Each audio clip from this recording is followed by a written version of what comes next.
Olá, pessoal! A aula de hoje nós vamos falar sobre as funções inorgânicas novamente. Falaremos sobre os óxidos e os sais. Se você ainda não assistiu, vale a pena assistir a aula sobre ácidos e bases de arrênios para que vocês entendam melhor essas duas funções inorgânicas da aula de hoje. Só para a gente dar uma relembrada, as funções inorgânicas são aquelas que compreendem os compostos químicos que fazem parte da estrutura terrestre, que são de origem mineral. Então, são compostos que nós vamos encontrar com facilidade na atmosfera, na hidrosfera e na litosfera. As funções inorgânicas são 4. 2 delas nós já vimos na aula anterior. Os ácidos são aqueles que liberam o íon H+, quando são ionizados. E as bases liberam o íon OH- quando são dissociadas. O que isso significa? Quando nós dissolvemos essas substâncias em água, o ácido se ioniza porque ele tem ligação covalente, e aí ele vai liberar como cátion o hidrogênio e o ânion. A base, que tem ligação iônica, vai se dissociar e aí vai liberar um cátion, que é o metal, e o ânion OH-. Essas são as características principais desses compostos de acordo com a teoria de arrênios. Além dos ácidos e das bases, nós também temos os sais e os óxidos, que completam o grupo das funções inorgânicas. Antes da gente falar das funções de hoje, vamos dar uma relembrada na tabela de cátions e ânions. Então, todos os nomes que vão ser falados aqui aparecem na tabela de cátions ou ânions. Os cátions nós encontramos também na própria tabela periódica. Então, nós podemos procurar o nome do elemento diretamente na tabela.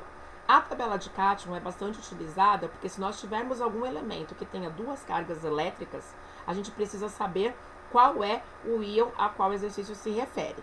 Além disso, temos que lembrar que temos o íon amônio, que na tabela periódica nós não encontramos. É o único íon positivo que é formado por dois elementos químicos.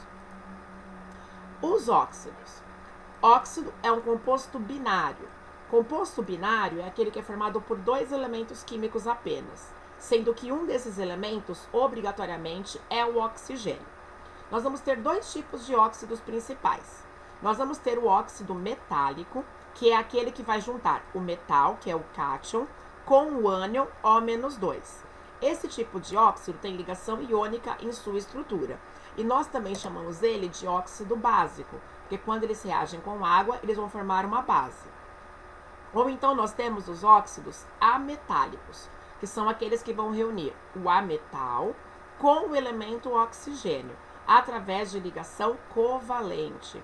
Então, alguns óxidos formados por ametais, eles podem ter várias estruturas, várias fórmulas moleculares, porque eu vou formar compostos diferentes, através de ligação covalente. Os óxidos ametálicos também são chamados de óxido ácido, porque eles reagem com a água e formam ácidos. Como que nós fazemos a nomenclatura dos óxidos? A nomenclatura é praticamente igual, porém vai ter um detalhe quando ele for óxido ametálico. Se ele for um óxido metálico, nós vamos usar a palavra óxido e colocar o nome do metal, que é o cátion. A única observação e o único cuidado é que se o elemento tiver duas cargas elétricas, eu vou colocar o nome do metal seguido do algarismo romano. Se o nosso óxido for formado por ametal, nós vamos seguir a mesma regra, colocar a palavra óxido e o nome do ametal correspondente. Porém, nós teremos que pôr antes da palavra óxido um prefixo, indicando a quantidade de oxigênios que nós vamos ter na fórmula química. Então, se nós tivermos um oxigênio, o prefixo será mono, então ficará monóxido. Se tiver 2 oxigênios, o prefixo será di, ficará dióxido. Se tivermos 3 oxigênios, o prefixo será tri, trióxido. Se tivermos 4 oxigênios, o prefixo será tetri, será tetróxido. E assim por diante. É obrigatório colocar prefixo para todos os ametais que surgirem. Vamos ver alguns exemplos. O primeiro, Na2O. Observem que o nosso cátion é o sódio. Então, nós temos que verificar se o sódio é metal ou ametal. O sódio é metal alcalino. Então, aqui o nome dele vai ser apenas óxido de sódio. O sódio só tem uma carga elétrica. Agora, observem. Nós temos dois exemplos. Cu2O e CuO. Ambos óxidos são formados pelo mesmo elemento químico, que é o cobre, cujo símbolo é Cu. Aqui a diferença é que nós vamos ter duas cargas elétricas para o cobre. Então, o primeiro óxido, que é Cu2O, ele é do íon cobre 1. Esse é o cátion que está sendo utilizado. Então, o nome dele será óxido de cobre 1 em algarismo romano. Ou podemos colocar óxido cuproso, que é a menor valência, então leva o sufixo oso. O CuO, observem que não tem número, porque a carga do cobre, que é mais 2, foi simplificada com a carga do O, que é menos 2. Então, esse cátion utilizado foi o cobre 2. Então, o nome desse óxido será óxido de cobre 2. Ou então, óxido cúprico, porque é a maior valência. Os três primeiros óxidos são formados por metais. Não temos prefixos. Agora, observe os dois exemplos de baixo. CO e CO2. Ambos óxidos são formados por carbono. Então, eles têm na sua estrutura o mesmo ânion, que é o carbono. Então, eles ficariam óxido de carbono. Para diferenciar um do outro, nós vamos colocar o prefixo indicando a quantidade de oxigênios. O CO só tem um oxigênio, então ele vai ficar monóxido, porque tem um O, de carbono. Já o CO2 tem 2 oxigênios, então o prefixo será di, então ficará dióxido de carbono. Observem que nesses dois exemplos o carbono só tem o número 1, então a gente não coloca prefixo para o elemento. Agora olha o exemplo de baixo, Cl2O5. O nosso elemento, o nosso ânion é o cloro, que é ametal também, da família dos halogênios. Então nós vamos colocar o prefixo para os oxigênios, que são 5, pentóxido.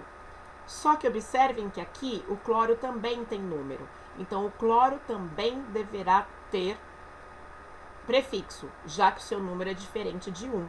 Então ficará pentóxido de dicloro, já que são 2 cloros.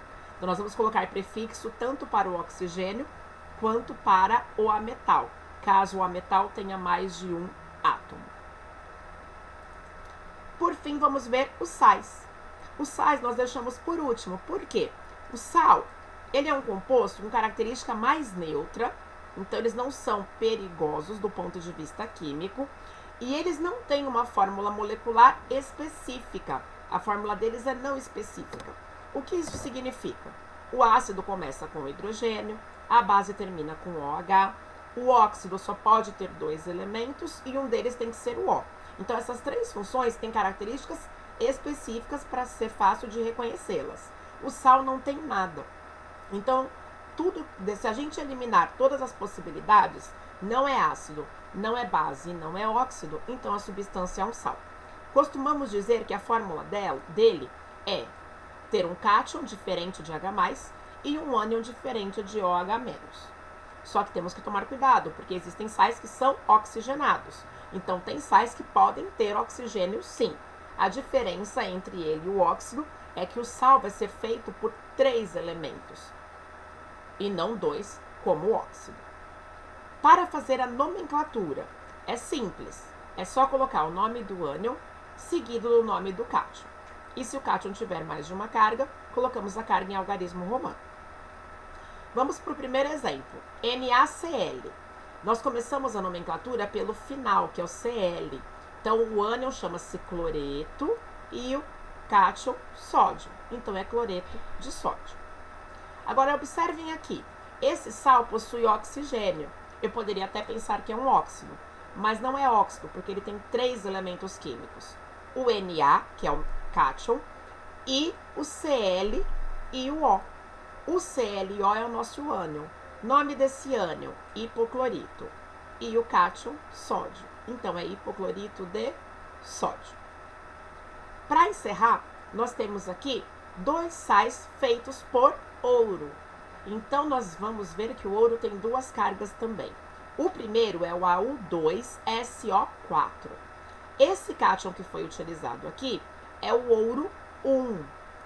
Então, o nome desse sal vai ser sulfato, que é o nome do SO4, que é o ânion, de ouro 1. Já no exemplo de baixo, percebam que aqui embaixo do SO4 nós temos o número 3.